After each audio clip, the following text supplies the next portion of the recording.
शांति। आज 1 मार्च 2026 की बाबा की अव्यक्त वाणी है। डिवाइस डेट है 9 मार्च 2009। मुरली की हेडिंग है परमात्म संग के रंग की और कंबाइंड स्वरूप की यथार्थ होली मनाओ। आज होलीएस्ट बाप अपने होली बच्चों से होली मनाने आए हैं। सभी बच्चे होली बच्चे हैं। आप सभी होली मनाने आए हैं। सोचो, आप होली आत्माओं के ऊपर कौन सा रंग लगा जो होली बन गए। हम पवित्र आत्माओं के ऊपर कौन सा रंग लगा? परमात्म रंग लगा जो हम सब पवित्र बन गए। बाबा कहते हैं रंग तो अनेक है, लेकिन आपके ऊपर कौन सा रंग लगा? सबसे श्रेष्ठ रंग कौन सा है जिससे आप होली बन गए? सबसे बड़े ते बड़ा रंग है परमात्म संग का रंग। तो परमात्म संग का रंग लगाने से सहज होली बन गए। जब परमात्मा का रंग हमें लगा तो सहज ही हम सब पवित्र बन गए, क्योंकि परमात्म संग अविनाशी संग का रंग है। और रंग तो थोड़े समय के लिए होता, लेकिन परमात्म संग का रंग लगाने से सहज ही होली अर्थात पवित्र बन गए। आत्मा का रंग अपवित्रता से पवित्र बन गया। आत्मा का रंग जो अपवित्र बन गया था वो पवित्र बन गया, क्योंकि आप सब ने परमात्मा को अपना कंपेनियन बना लिया, कंपनी बना लिया, इसलिए कंबाइंड हो गए। यह कंबाइंड स्वरूप प्यारा लगता है ना। यह कंबाइंड रूप कभी भी अलग नहीं हो सकता। अनुभव है ना, सदा कंबाइंड रहते हो ना, अकेले नहीं। माया अकेले करने की कोशिश करती है, लेकिन जो सदा कंबाइंड रहने वाले हैं वह कभी भी अलग नहीं हो सकते, क्योंकि माया अलग करके फिर पुराने संस्कारों को इमर्ज करती है, और पुराने संस्कार इमर्ज हो जाते हैं तो शुद्ध संस्कार मर्ज हो जाते हैं। बाबा क्या कहते हैं? माया अलग करके फिर पुराने संस्कारों को इमर्ज करती है, हमें परमात्मा के साथ कंबाइंड नहीं रहने देती है। बाबा कहते हैं और पुराने संस्कार फिर से कलयुगी संस्कार इमर्ज हो जाते हैं तो शुद्ध संस्कार।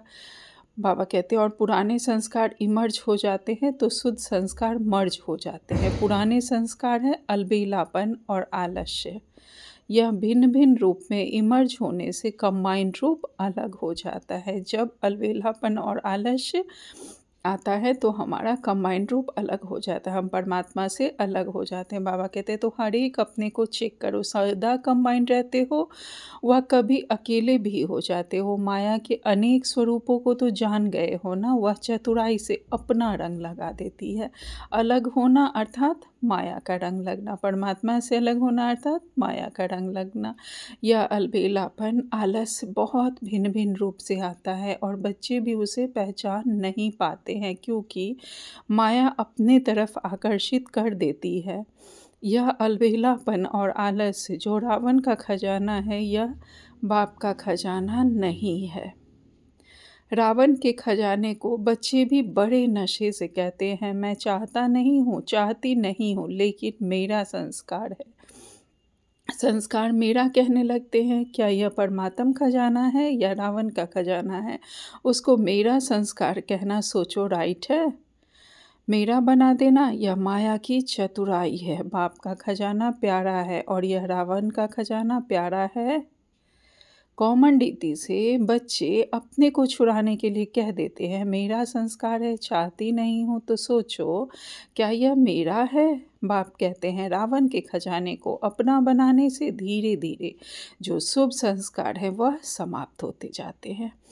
परमात्म संग का रंग ढीला होता जाता है और माया का रंग इमर्ज हो जाता है। अब माया के रंग में हम रंगने लगते हैं, तो चलते चलते अपने को चेक करना है कौन सा रंग चढ़ा हुआ है। लोग भी होली में क्या करते हैं, पहले बुराई को जलाते हैं, फिर रंग लगाते हैं, मनाते हैं। तो आपके ऊपर बाप दादा के संग का रंग तो लगाया, लेकिन साथ में ज्ञान का रंग, शक्तियों का रंग, गुणों का रंग वह लगाता रहता है। तो सभी के ऊपर यह रूहानी रंग चढ़ा हुआ है ना? चढ़ा है? हाथ उठाओ। रूहानी रंग चढ़ गया, उतरने वाला तो नहीं है ना? जिसके ऊपर रूहानी रंग चढ़ गया, अविनाशी रंग चढ़ गया, उसके ऊपर और कोई रंग नहीं लग सकता। इस रंग से कितने होली बन गए हो, जो सारे कल्प में आप जैसा होली पवित्र और कोई बन नहीं सकता। आपकी पवित्रता प्रभु के संग का रंग, परमात्म कंबाइंड रहने का अनुभव सबसे न्यारा और प्यारा है। और जो भी होली पवित्र बनते हैं तो उन्हों का शरीर पवित्र नहीं बनता, आत्मा पवित्र बनती है। बाबा कहते हैं जो भी होली पवित्र बनते हैं उन्हों का शरीर पवित्र नहीं बनता, लेकिन आत्मा पवित्र बन जाती है। लेकिन आप ऐसे होली पवित्र बनते हो जो आपका शरीर और आत्मा दोनों पवित्र रहते हैं। जब हम परमात्मा के साथ कंबाइंड रहते हैं, बाबा के बच्चे बनते हैं, तो हमारा शरीर और आत्मा दोनों पवित्र हो जाता है। बाबा कहते पवित्रता को सुख, शांति, प्रेम, आनंद की जननी कहा जाता है। जहाँ पवित्रता है वहाँ सुख, शांति साथ में है ही, क्योंकि जहाँ जननी होती है वहाँ बच्चे होते हैं। क्योंकि बाप आकर के आपको ऐसा होली बनाता है जो आपके जड़ चित्र कितने विधि पूर्वक पूजे जाते हैं। कलयुग के लास्ट जन्म में भी आप अपने चित्र को देखते हो तो कि कैसे विधि पूर्वक उन्हों की पूजा होती है। यह पवित्रता की विशेषता है। और कितने भी महान आत्माएं, धर्म आत्माएं पवित्र बने हैं, लेकिन मंदिर किसी का भी नहीं बनता है। ऐसे विधि पूर्वक पूजा किसी की भी नहीं होती है। और लास्ट जन्म तक आपके चित्र भी दुआएं देते रहते हैं, थोड़े समय का सुख शांति अनुभव कराते हैं। तो आपकी होली और दुनिया वालों की होली में कितना फ़र्क है। भले मनोरंजन के लिए आप भी थोड़ा बहुत मनाते हो, लेकिन सच्ची होली परमात्म संग के रंग की और कंबाइंड स्वरूप की यथार्थ होली आप मनाते हो। होली को बाबा कहते हैं होली को लोग भी भिन्न भिन्न रूप से मनाते हैं। वैसे आप जानते हो होली शब्द का भी रहस्य है, जो आप ही जानते हो, आप ही मनाते हो। होली का अर्थ है होली, अर्थात बीत चुका सो बीत चुका, पास्ट सो पास्ट। बाबा कहते हैं तो आप सबने पुरानी जीवन, पुरानी बातें, पुराने संस्कार, पुराने व्यर्थ संकल्प को होली कर दी ना, अर्थात उसे छोड़ दिया ना हमने। बीती सो बीती करना अर्थात होली। तो ऐसे किया है कि अभी भी कभी गलती से पुराने संस्कार आ जाते हैं। जब हमारा जन्म ही नया है, आप सभी मर्जीवा बने हो ना, बने हो? मर्जीवा बने हो? हाथ उठाओ बने हो तो। अच्छा, नया जन्म हो गया तो पुराना जन्म कैसे याद आता? पुराना पुराना हो गया। अगर बीती बातें या संकल्प, संस्कार इमर्ज होता है तो क्या कहेंगे? होली मनाई? होली किया कि नहीं? परमात्म संग का रंग अच्छी तरह से लगा नहीं। परमात्म संग का रंग लगना अर्थात पुराना जन्म भूल जाना, पुरानी बातें भूल जाना, क्योंकि मर्जीवा हो गए ना। जैसे शरीर से एक जन्म छोड़कर दूसरा लेते हो तो क्या पुराना जन्म याद रहता है? तो आप सभी अभी ब्राह्मण जन्म धारण करने वाले हो। तो पिछले जन्म के संस्कार, जिसको गलती से कहते हो मेरे संस्कार है, क्या आपके हैं? ब्राह्मण जीवन के यह संस्कार है। कभी अलबेलापन, कभी रॉयल आलस। आलस के बहुत भिन्न भिन्न रूप हैं। कभी इस पर क्लास करना, आलस कितने प्रकार के और कितने रॉयल रूप में आते हैं। तो ब्राह्मण जीवन अर्थात नया जीवन, इसमें पुराना कुछ हो नहीं सकता। तो आज होली मनाने आए हो ना, तो होली अर्थात होली। तो आज होली मनाना अर्थात पुराने संस्कार की होली जलाना, जलाने के बाद ही मनाना होता है। तो अभी आपके मनाने का स्वरूप है जला दिया, अभी मनाना है। प्रभु के संग का रंग तो मजा लेने वाले हो ना। प्रभु के संग के रंग का हम मजा लेने वाले हैं, कंबाइंड रहने का अनुभव करने वाले हो। क्यों? होलीएस्ट बाप ने आपके ऊपर होली बनने का, पवित्र बनने का रंग लगाया है। तो आज कौन सी होली मना रहे हो? आज से विशेष कोई भी पुराने संस्कार को आने नहीं देना। यह होली मनानी है। मना सकते हो या कभी कभी आ जाएंगे। यह रॉयल शब्द कि मैं करना नहीं चाहता था, लेकिन मेरे संस्कार है। यह शब्द आज दृढ़ संकल्प की विधि से समाप्त कर लो। ऐसी होली आज सदा के लिए मनाने की हिम्मत रखते हो कि कभी कभी मनाएंगे। जो समझते हैं कि आज से पुराने संस्कार की होली होली बीती सो बीती, जन्म नया है, यह वह पुराना जन्म खत्म। ऐसी हिम्मत रखने वाले आप बाप के मीठे मीठे लाडले सिखिलदे बच्चे हो ना।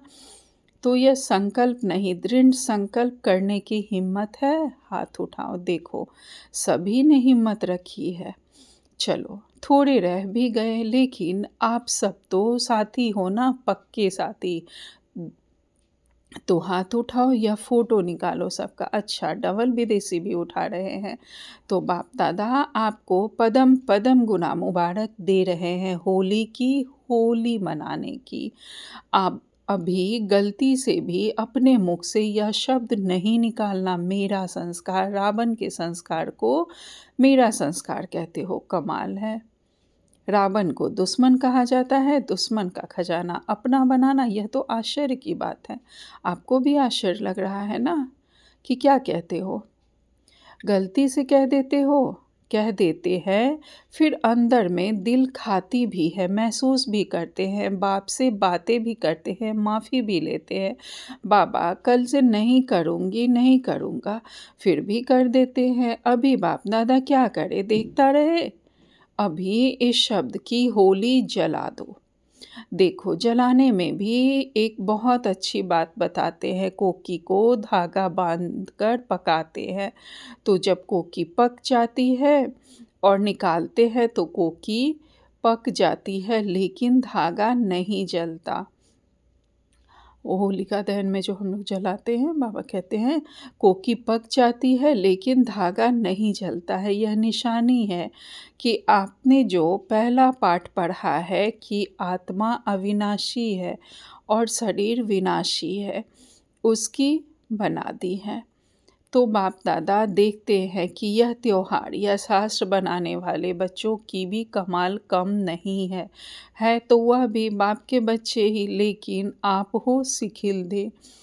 तो भल उसमें आटे में नमक है, लेकिन बनाया बड़ा रमणीक है। आप देखो हर त्योहार का यादगार बनाया है, लेकिन कई बातें जो सूक्ष्म है उसको स्थूल रूप दे दिया है। लेकिन यादगार तो बनाया है ना, भक्ति में भी कम तो नहीं किया। भक्ति ने द्वापर कलयुग में फिर भी कुछ ना कुछ स्मृति की बातें रखी, अति विकारी बनने से बचाया। तो बाप दादा यह सामग्री त्योहार या शास्त्र बनाने वालों को भी उसका फल देता है। फिर भी भक्ति में कुछ तो याद करते हैं, विकारों से थोड़े टाइम के लिए बच जाते हैं। तो आपने आज कौन सी होली मनाई? कौन सी होली मनाई? होली। सब कहो होली। ऐसे करो, हाथ का इशारा बाबा ने किया। फिर होली पक्का है ना? मनाया मनाया। अच्छा, फिर कल माया आएगी, क्योंकि माया भी सुन रही है, लेकिन आप ऐसे नहीं करना, अपनी ओर से नहीं बुलाना। मज़ा है ना, इसमें मज़ा है ना, तो मज़े में रहना, बाप को याद रखना। तो बाप हमें कितना रूहानी रंग डाल रहा है, जिससे आप होली हंस बन गए। होली हंस अर्थात निर्णय शक्ति वाले होली हंस। होली हंस अर्थात निर्णय शक्ति वाले होली हंस। कोई भी काम करो ना तो एक सीट फिक्स कर लो, पहले उस सीट पर सेट होकर फिर निर्णय करो। वह सीट जानते हो, वह सीट है त्रिकालदर्शी की सीट। पहले त्रिकालदर्शी की सीट पर सेट हो। तीनों कालों को देखो, सिर्फ वर्तमान नहीं, आदि मध्य अंत, तीनों कालों को देखो। तीनों कालों में फ़ायदा है या नुकसान? कई बच्चे बड़े चतुर हैं, चतुराई सुनाओ क्या कहते हैं, इस काम को चलाना था ना इसलिए काम चला लिया। बाकी मैं समझता हूँ कि करना तो नहीं चाहिए था लेकिन कर लिया तो कर्म का फल तो मिलेगा ना, तो चतुराई नहीं करना। बाप को भी बहुत रिझाते हैं, गलती करते हैं ना, फिर बाप दादा को ऐसी ऐसी बातें सुनाते हैं। बाबा आप तो रहम दिल हो ना, आप तो क्षमा का सागर हो ना। बाप को भी याद कराते हैं कि आप कौन हो। कितनी अच्छी बात बाबा बोल रहे हैं कि हम बाबा को भी याद दिलाते हैं कि आप कौन हो। आपने कहा ना मेरे को सुना के ख़त्म कर दो, लेकिन महसूसता से सुना के ख़त्म कर लो। एक अक्षर पक्का करते हो, सुना तो देते हो, लेकिन पहले दृढ़ संकल्प से स्व को परिवर्तन करके फिर सुनाओ। बाबा कहते हैं सुना तो देते हो, लेकिन पहले दृढ़ संकल्प से स्व को परिवर्तन करके फिर सुनाओ, खुद को चेंज करके फिर सुनाओ। रिझाते बहुत है। आपने कहा है ना, बाबा को भी याद दिलाते हैं, आपने कहा है ना, आपने यह कहा है ना। बड़ी चतुराई करते हैं। अभी चतुराई नहीं करना, हिम्मत रखना, करना ही है, गेगे नहीं करना। बाप दादा सारे दिन में गेगे के गीत बहुत सुनते हैं, करेंगे, दिखाएंगे, बनेंगे, लेकिन स्पीड क्या? गेगे वाले बाप के साथ चलेंगे। बाप तो एवर रेडी है और गेगे वाले एवर रेडी तो नहीं हुए, तो बाप के साथ कैसे चलेंगे? देखते रहेंगे। बाप के साथ जा रहे हैं। बाप को एक एक बच्चे से पदम गुना प्यार है। बाप नहीं चाहते कि मेरे बच्चे साथ नहीं चले। बाबा भी चाहते हैं कि हम सब बाबा के साथ चलें। बाबा कहते हैं जब घर लौटने का समय आ गया है तो क्या घर नहीं चलेंगे, क्योंकि घर जाके फिर राज्य में आना है। घर नहीं चलेंगे साथ में तो ब्रह्मा बाप के साथ राज्य में नहीं आएंगे, पीछे आएंगे। तो आपका वायदा क्या हुआ? साथ चलेंगे या आ जाएंगे? इसमें भी गेगे लगाएंगे। पहुंच जाएंगे, देखना बाबा ज़रूर पहुंच जाएंगे। तो यह भाषा अभी समाप्त करो। अच्छा, अभी चारों ओर के बच्चों को भी बाप दादा देख रहे हैं कि दूर बैठे साइंस के साधन द्वारा मेजॉरिटी स्थानों में सेंटर्स पर वह भी बाप दादा को देखते रहते हैं। आप टोली खाते हो ना, तो वह भी टोली बांटते हैं। तो सभी को बाप दादा भी देख रहे हैं कि कैसे दूर बैठे नज़दीक का अनुभव कर रहे हैं। तो चारों ओर के बच्चों को जो सदा बाप समान संपन्न और संपूर्ण बनना है, इस संकल्प को धारण किए हुए हैं और दृढ़ता का बल समय प्रति समय इस संकल्प को देते रहते हैं। ऐसे चारों ओर के शुभ संकल्प धारण करने वाले, साथ साथ बाप की आशाओं को पूर्ण करने वाले आशाओं के सितारे, साथ साथ दादी के बोल कर्मातीत होना ही है, होना ही है, होना ही है, और मम्मा का यह बोल कि सदा जो करना है सो आज करो, कल पर नहीं छोड़ो, और दीदी के यह बोल कि अब घर चलना है, यह कानों में गूंजना चाहिए बार बार। अब घर चलना है तो धुन लगा दो, कर्मातीत होना है, अब घर चलना है। यह बोल बार बार स्मृति में लाने वाले समर्थ आत्माओं को बाप दादा का होली बच्चों को होली की मुबारक हो, और साथ में सभी को बाप दादा पहले ही मधुबन के घेवर से पहले सभी मुँह खोलो और घेवर खाओ। खाया? तो सभी को बहुत बहुत पदम गुना बाप दादा और एडवांस पार्टी के सर बच्चों का याद प्यार और बाप की नमस्ते। हम सब रूहानी बच्चों की रूहानी माता पिता बाप दादा को याद प्यार, गुड मॉर्निंग और नमस्ते नमस्ते नमस्ते। शुक्रिया बाबा, शुक्रिया आपका, पद्मा पदम शुक्रिया। आज बाबा ने हमें वरदान दिया है देही अभिमानी भव।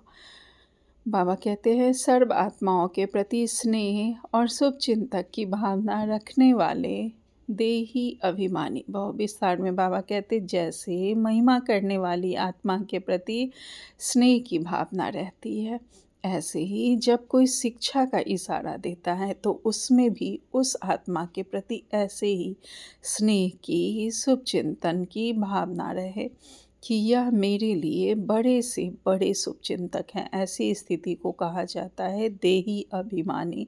अगर देही अभिमानी नहीं है तो ज़रूर अभिमान है। अभिमान वाला कभी अपना अपमान सहन नहीं कर सकता। बाबा कहते हैं अभिमान वाला कभी अपना अपमान सहन नहीं कर सकता। कहते हैं ना कि अपमान उसे ही फ़ील होता है जहाँ पे अभिमान है। तो जहाँ अभिमान होगा वहीं हमें लगेगा कि हमारी इंसल्ट हुई है, वो कभी भी अपमान सहन नहीं कर सकता। इसलिए बाबा कहते हैं सदा सोल कॉन्शियस होके रहने के लिए सदा देही अभिमानी स्थिति में स्थित रहे। बाबा कहते हैं स्लोगन में सदा परमात्म प्यार में खोए रहो तो दुखों की दुनिया भूल जाएगी। आज का व्यक्ति सारे हैं। इस महीने की थीम है निश्चय के फाउंडेशन को मजबूत कर सदा निर्भय और निश्चिंत रहो। निश्चय के फाउंडेशन को बाबा में निश्चय, इस फाउंडेशन को मजबूत कर सदा निर्भय रहो और निश्चिंत रहो। विस्तार में बाबा कहते जब कोई बड़े के हाथ में हाथ होता है तो छोटे की स्थिति बेफिक्र रहती है, निश्चिंत रहती है। और हमारा हाथ तो स्वयं परमात्मा ने पकड़ा है। बाबा कहते हैं आपको निश्चय है कि हर कर्म में बाप दादा मेरे साथ भी है और हमारे इस अलौकिक जीवन का हाथ उनके हाथ में है, अर्थात जीवन उनके हवाले है तो जिम्मेवारी उनकी हो जाती है। सभी बोझ बाप के ऊपर रख अपने को हल्का कर दो तो सदा निश्चिंत रहेंगे और हर कार्य हमारा एक्यूरेट होगा। अच्छा, ओम शांति। शुक्रिया बाबा।